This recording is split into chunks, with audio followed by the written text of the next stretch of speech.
মুরব্বীরা, আপনাদের সহ একসাথে একটা কথা বলতে চাই। আমরা কথাটা শুনেন। আমরা এই ব্যারিস্টার নজরুল ইসলাম ভাইয়ের পক্ষে দাঁড়িপাল্লায় ভোট চাওয়ার জন্য আপনাদের কাছে এসেছি।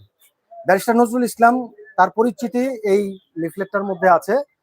আমরা বলতে চাই, গত 54 বছরে বাংলাদেশ হওয়ার পরে বহু নেতা নেত্রী, বহু দল ক্ষমতায় আসছে, তারা তাদের পকেট ভারী করছে, বড়লোক আরো বড়লোক হয়েছে, গরিবের কোনো পরিবর্তন হয় নাই। এবং আমাদের এই দেশের টাকা বিদেশে চুরি করে নিয়ে শত শত বাড়ি করছে বিদেশে গিয়ে। এইরকম নেতা বহু আসছে। আমরা বড় লোক দেখেও বহু নেতাদের ভোট দিছি, কিন্তু তারা আরো বেশি চুরি করছে। অতএব দুর্নীতি মুক্ত, সন্ত্রাস মুক্ত একটা দেশ গড়তে বাংলাদেশ জামাত ইসলামী বদ্ধপরিকর। মুক্ত, শিক্ষা বান্ধব একটা দেশ গড়বে। আপনাদের সবার দোয়া এবং ভোট চাই।